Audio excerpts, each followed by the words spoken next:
प्रेरणास्पद कथाएं YouTube channel पर मैं धनंजय जैन आप सभी का हार्दिक अभिवादन करता हूं। छोटी सी कहानी डीजे की जुबानी। दोस्तों, एक वृद्धा थी, बिल्कुल शबरी की तरह। जैसे शबरी का अपने राम के प्रति अटूट स्नेह था, अटूट प्रेम था, और एक एक पल, एक एक क्षण वो उनके इंतजार के अंदर व्यतीत कर रही थी। जंगल के अंदर ही पर्णकुटी बनाकर सोच रही थी कि कब मेरे प्रभु आएंगे, कब इस कुटिया को पावन करेंगे।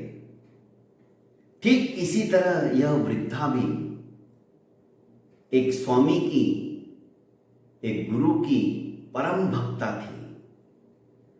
उसकी अटूट श्रद्धा थी, पर निर्धन थी। जरूरी नहीं है दोस्तों कि आप दान पुण्य करने के लिए आपके पास पैसा ही हो। आपकी भावना अत्यंत बलवती होनी चाहिए, और इसके पास सिर्फ वही था और कुछ भी नहीं था।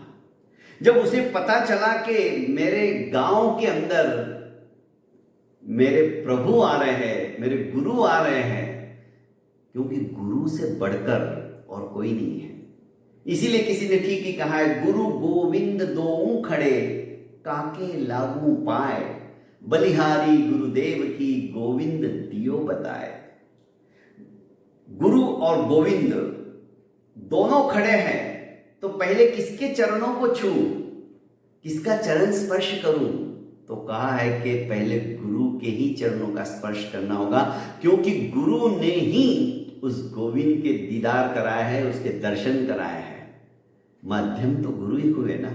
बस यही भावना उसके मन में आई कि आज मेरे गुरु आ रहे हैं, मेरे घर पे आएंगे, मेरी कुटिया को पावन करेंगे, उनके लिए मैं कुछ तो बनाऊं। पर बुढ़िया होने के बावजूद भी वो अड़ोसी पड़ोसियों का काम करती थी और अपने मेहनत से अपना उदर पोषण करती थी। एकाकी थी। सोचा कि बस आज किसी के यहां काम नहीं करूंगी, आज तो बस अपनी इस कुटिया को संवारती हूं, क्योंकि आज यहां गुरु बैठने वाले हैं। पर खाएंगे क्या? रोटी का तो इंतजाम हो गया था, सब्जी क्या लाऊं? सब्जी के लिए पैसे भी नहीं। पहुंच गई मंडी के अंदर और अनुनय विनय करने लगी कि भाई आज के दिन मुझे तुम उधार दे दो, मैं कल तुम्हारा पैसा चुकता कर दूंगी, क्योंकि आज मैं कहीं काम पे गई नहीं। पर दुकानदार उसकी एक नहीं सुनने को तैयार था।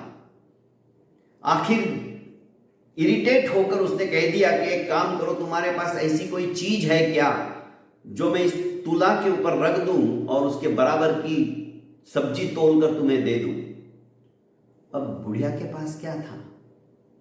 ना तो कंगन था, ना कुछ था, ना गले में माला थी। वो तो वृद्धा और अनपढ़ होने के साथ साथ दरिद्री थी। फिर भी उसने, जो दूसरा गिराई खड़ा ये सब कुछ तमाशा देख रहा था, उससे कहा कि भाई साहब थोड़ा पेन दे दीजिए। इसने सोचा कि ये अनपढ़ बुढ़िया पेन को क्या करेगी, पर बुढ़िया को ओम लिखना आता था। बस उसने इतना सीखा था। उसने कागज का टुकड़ा उठाया और उसके ऊपर ओम लिख के उस तुला के ऊपर, तराजू के ऊपर रख दिया। इधर इसने सब्जी थोड़ी सी ली, हंसने लग गया, और दूसरी बाजू में, दूसरे पलड़े में वो सब्जी रखी। पर आश्चर्य, जिस तरफ वो कागज का टुकड़ा पड़ा था वो नीचे ही रहा और सब्जी वाला ऊपर ही रहा, वो नीचे नहीं आया। आखिर इसने और डाली, फिर भी समानता नहीं आई। आश्चर्यचकित हुआ वो व्यक्ति भी जो सामने खड़ा था, ये सब तमाशा देख रहा था, जो दूसरा गिराइक था, और ये भी। आखिर इसने वो चिट उठाई और उसमें देखा तो उसमें सिर्फ ओम लिखा हुआ था। ओम के अंदर समस्त समष्टि समाहित हो जाती है। ओंकार स्वरूप, उस ब्रह्म स्वरूप का उसने सारभुज मंत्र लिख दिया था उसके अंदर। आश्चर्यचकित हो गया, ऐसे कैसे संभव है। खैर सब्जी उतनी देकर वो बुढ़िया तो चली गई, पर उस गिराईक ने जो दूसरा खड़ा था कि भाई आश्चर्य करने की कोई जरूरत नहीं है, क्योंकि प्रार्थना के अंदर इतनी ताकत है, इतनी शक्ति है कि असंभव चीज को भी वो संभव कर देती है। इस वृद्धा के मन में जिस किसी के लिए भी ये सब्जी बनाने वाली है आज, उसके प्रति अटूट आस्था है, अटूट श्रद्धा है।